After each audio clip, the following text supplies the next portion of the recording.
नमस्कार। चलिए रामायण की इस कहानी को आगे बढ़ाते हैं।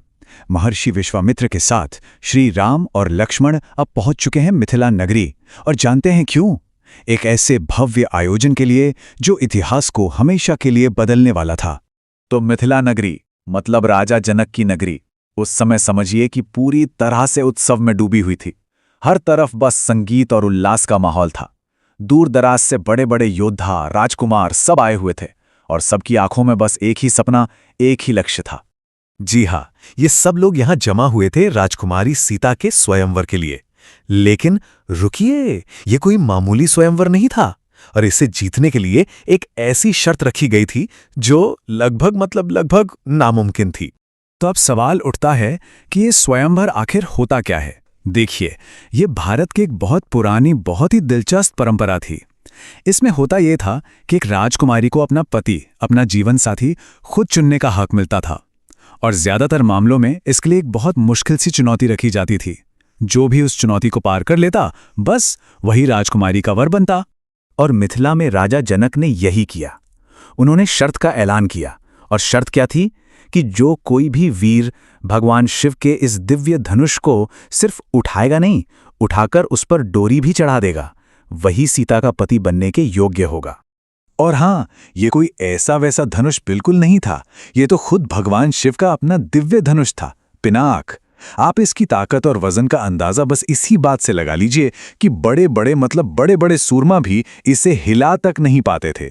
उठाना, अरे वो तो बहुत दूर की बात थी। और फिर हुआ भी ठीक वैसा ही। एक के बाद एक सारे राजा, सारे योद्धा, सबने अपनी पूरी ताकत लगा दी। पूरी सभा की नजरें टिकी थीं, पर कोई भी कामयाब नहीं हो सका। अरे यहां तक कि लंका का वो महाशक्तिशाली राजा रावण, जो अपने घमंड में चूर था, वो भी आया और उस धनुष को 1 इंच भी नहीं हिला सका।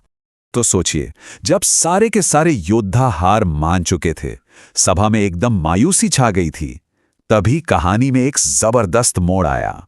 अब बारी थी श्री राम की।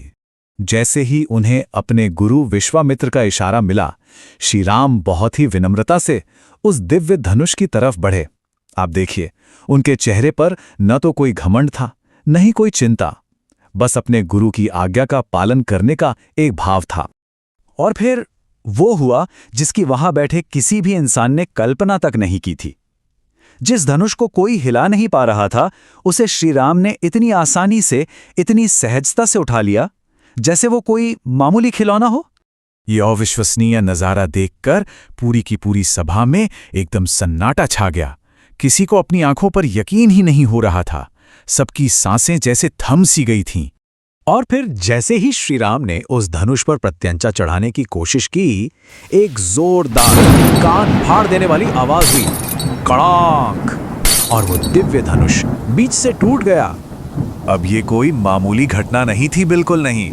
धनुष के टूटते ही ऐसा लगा जैसे पूरी धरती कांप उठी हो। ये सिर्फ एक शर्त का पूरा होना नहीं था, नहीं, ये तो एक दैवीय संकेत था। संकेत कि एक नई शक्ति का जन्म हो चुका है। एक ऐसी शक्ति जो खुद शिव के अस्त्र को भी काबू कर सकती है। और इसी अद्भुत पल में स्वर्ग से देवताओं ने फूलों की बारिश की। तो शर्त अब पूरी हो चुकी थी।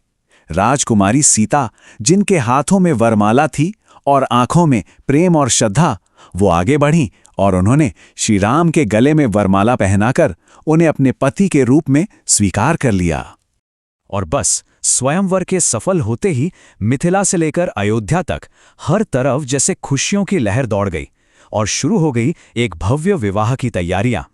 अयोध्या से राजा दशरथ भी अपने पूरे परिवार के साथ मिथिला पहुंचे, और बड़े ही धूमधाम से।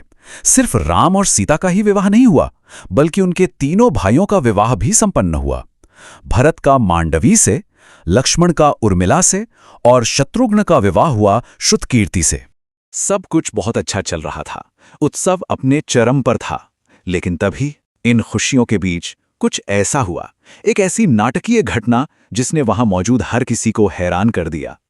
अचानक उस सभा में भयंकर गुस्से में भरे हुए भगवान परशुराम प्रकट हुए। सोचिए, वो अपने आराध्य भगवान शिव का धनुष टूटने से एकदम आग बबूला थे। उनकी गर्जना से पूरी सभा कांप उठी थी। एक तरफ जहां हर कोई डर के मारे कांप रहा था, वहीं दूसरी तरफ श्री राम वो बहुत ही विनम्रता से आगे आए और उन्होंने जवाब दिया। उन्होंने सारी जिम्मेदारी लेते हुए कहा कि ये कार्य अनजाने में उनसे ही हुआ है। श्री राम की इस विनम्रता और उनके चेहरे का वो दिव्य तेज देखकर परशुराम को ये समझने देर नहीं लगी कि ये कोई साधारण इंसान नहीं, ये तो खुद भगवान विष्णु के अवतार हैं। और जैसे ही उन्हें ये एहसास हुआ, उनका सारा का सारा गुस्सा शांत हो गया। तो इस तरह सारी रुकावटें दूर हो गईं और अब नवविवाहित जोड़े अयोध्या की ओर चल पड़े, अपने नए जीवन की एक खूबसूरत शुरुआत करने। वो लोग अयोध्या लौट आए और कुछ समय तक सब कुछ सुख शांति से बीता। लेकिन कहानी यहां खत्म नहीं होती, बल्कि ये तो उस सबसे बड़ी और सबसे कठिन परीक्षा की बस शुरुआत थी जो उनका इंतजार कर रही थी। जी हाँ, और वो परीक्षा थी 14 साल का वनवास। एक ऐसा फैसला जो सिर्फ उनके जीवन को ही नहीं, बल्कि पूरी अयोध्या की किस्मत को हमेशा के लिए बदलने वाला था। तो यहाँ एक बहुत बड़ा सवाल खड़ा होता है ना, कि जब अयोध्या के होने वाले राजा श्री राम को 14 साल के लिए जंगल भेज दिया जाएगा, तो आखिर होगा क्या? ये एक फैसला अयोध्या के भविष्य को किस मोड़ पर ले जाकर खड़ा कर देगा? इन सभी सवालों का जवाब जानने के लिए हमारे साथ जुड़े रहिए और देखिए इस महाकाव्य का अगला बेहद रोमांचक अध्याय।